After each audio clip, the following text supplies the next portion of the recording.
रमेश अपनी पत्नी सुधा के साथ दिल्ली शहर में किराए के मकान में रहता था और एक बड़ी कंपनी में काम किया करता था। एक दिन सुधा अपने पति रमेश से बोलती है, अजी बहुत दिन हो गए हमें इस किराए के मकान में रहते हुए, अब तो आप अपना खुद का मकान खरीद ही लो।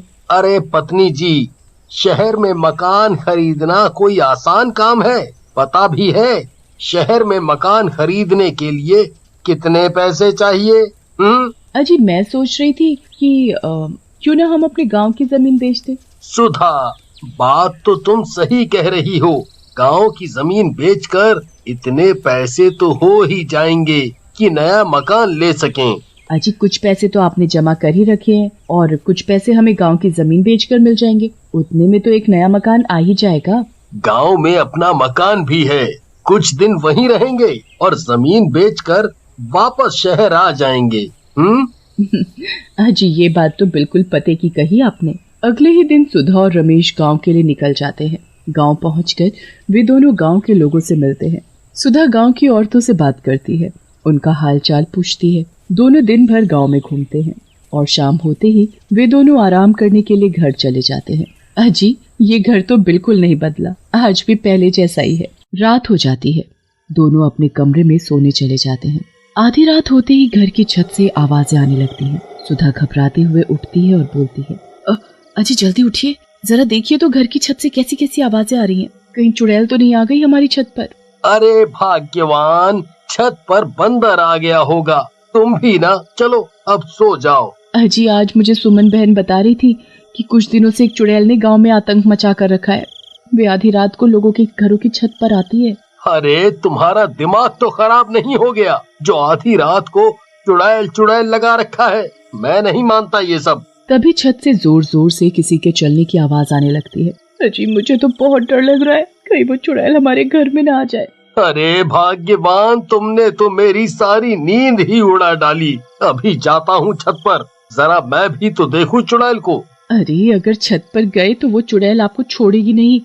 सुमन बहन बता रही थी जो भी उस चुड़ैल को देख लेता है, चुड़ैल उसे पकड़कर अपने साथ ले जाती है। हाँ, तुम्हारी सुमन बहन ने तो तुम्हें सब बता रखा है। ऐसा है, तुम अपनी सुमन बहन के पास ही जाओ, यहाँ कम से कम मेरा दिमाग तो नहीं खाओगी। तभी छत से जोर जोर से हंसने की आवाजें भी आने लगती हैं।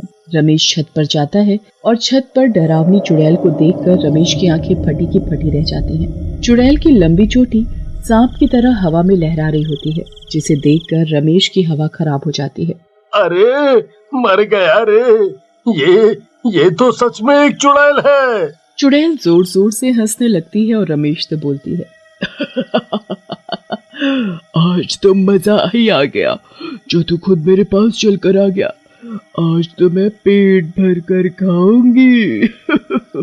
अरे चुड़ैल जी, मुझे जाने दो, मैं तुम्हारे आगे हाथ जोड़ता हूँ, मुझे छोड़ दो। ऐसा बोलकर चुड़ैल रमेश को अपनी लहराती चोटी में कस कर बांध लेती है और उसे अपने साथ उड़ाकर जंगल की तरफ ले जाती है। अरे मर गई रे, ये चुड़ैल तो मेरे पति को ही अपने साथ ले गई। अरे कोई तो बचाओ मेरे पति को। सुधा के चिल्लाने की आवाज सुनकर गांव के लोग वहां आ जाते हैं। गांव के लोग आपस में बातें करने लगते हैं। अरे भाई, ना जाने अब क्या होगा रमेश भाई का। वो चुड़ैल जिसे भी अपने साथ ले जाती है वो दोबारा वापस नहीं आता। हाँ। तभी वहाँ गांव के सरपंच जी आ जाते हैं। सरपंच जी, कृपया करके मेरे पति को उस चुड़ैल से बचा लीजिए, नहीं तो वो चुड़ैल मेरे पति को कच्चा चबा डालेगी। तभी सुमन बहन वहाँ आ जाती है और बोलती है, हाँ सरपंच जी, अब तो आपको कुछ करना ही होगा। पहले मेरे पति को वो चुड़ैल अपनी लंबी चोटी में बांधकर जंगल के अंदर ले गई और आज सुधा बहन के पति को कल ना जाने किसकी बारी आ जाए। सही कहा, अब तो कुछ करना ही पड़ेगा उस चुड़ैल का, नहीं तो ना जाने कल किसको उठा ले जाए।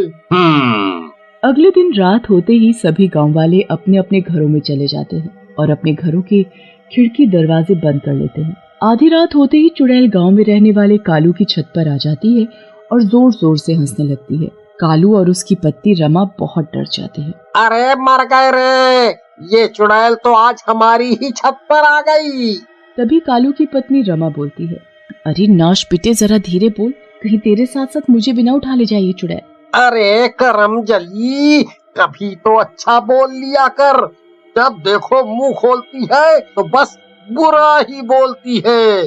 तभी कालू एक बड़ा सा चाकू उठाता है और गुस्से में बोलता है, आज मैं इस चुड़ैल के टुकड़े टुकड़े कर दूंगा। फिर देखता हूँ कि कैसे ये चुड़ैल किसी को उठा कर ले जाती है। हाँ। जैसे ही कालू छत पर जाता है, चुड़ैल कालू के सामने आ जाती है। कालू चुड़ैल से बोलता है, आज तू मेरे हाथों से नहीं बचेगी। देख मैं तेरा क्या हाल करता हूँ। तेरी इतनी हिम्मत कि तू मुझे मारेगा? रुक, अभी बताती हूँ तुझे तो मैं। ऐसा बोलकर चुड़ैल जोर जोर से हंसने लगती है और कालू को अपनी लंबी लहराती हुई चोटी से बांध लेती है और जंगल की तरफ उड़ाकर ले जाती है। अरे नाश पिटे, मैंने कहा था कि छत पर मत जा, पर मेरी सुनता कौन है। तभी रमा जोर जोर से चिल्लाकर गांव के लोगों को इकट्ठा कर लेती है। कुछ लोग लाठी लेकर चुड़ैल का पीछा करते हुए जंगल के अंदर चले जाते हैं। चुड़ैल कालू को लेकर एक खंडहर के अंदर चली जाती है। खंडहर के अंदर से जोर जोर से चिल्लाने की आवाजें आ रही होती हैं, जिसे सुनकर गांव वालों की हालत खराब हो जाती है। कोई भी खंडहर के अंदर जाने की हिम्मत नहीं कर पाता और सभी वहां से भागकर सरपंच जी के पास जाते हैं और सरपंच जी को सारी बात बताते हैं। सरपंच जी गांव के लोगों से बोलते हैं, उस चुड़ैल से पीछा छुड़ाने में अब तो पंडित जी ही हमारी कुछ मदद कर सकते हैं। सभी पंडित जी के घर जाते हैं और उन्हें सारी बात बताते हैं। पंडित जी अपनी आंखें बंद करके मंत्र बोलने लगते हैं और कुछ देर बाद पंडित अपनी आंखें खोलते हैं और बोलते हैं, उस चुड़ैल की एक लंबी चोटी है और चुड़ैल की सारी शक्ति उसकी चोटी में है।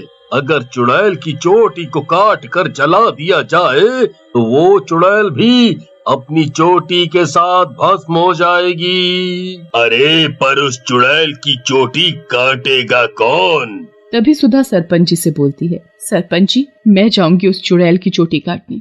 क्या पता मुझे मेरे पति रमेश वापस मिल जाए। अरे बहन, फिर तो मैं भी तुम्हारे साथ चलूंगी। क्या पता तुम्हारे पति के साथ मुझे भी मेरे पति मिल जाए। तभी सुधा रमा बहन से बोलती है कि रमा बहन, मैं चुड़ैल को अपनी बातों में उलझा कर रखूंगी, तभी आप पीछे से आकर चुड़ैल की चोटी काट देना। ऐसा बोलकर दोनों जंगल के अंदर चली जाती है और खंडहर के पास पहुंचकर सुधा चुड़ैल को जोर जोर से आवाज लगाने लगती है, अरे ओ चुड़ैल, कहाँ मर गई? और तुझे मेरा ही पति मिला था उठाकर ले जाने को। अरे करमचली, जरा बाहर तो निकल। तभी चुड़ैल गुस्से से बाहर आती है और बोलती है, तेरी इतनी हिम्मत कि मुझे बुलाए? तुझे अपनी जान प्यारी नहीं है क्या जो तू मुझे बुला रही है? देख शराब में तेरा क्या हाल करती हूँ। सुधा चुड़ैल को अपनी बातों में उलझा कर रखती है कि तभी पीछे से रमा आ जाती है और चुड़ैल की चोटी काट देती है और चुड़ैल की चोटी में आग लगा देती है। जैसे ही चुड़ैल की चोटी जलती है, चुड़ैल जोर जोर से चिल्लाने लगती है और बोलती है, अरे मर गई रे, ओह ये तुमने क्या कर दिया? तुमने मेरी चोटी काट कर जला दी।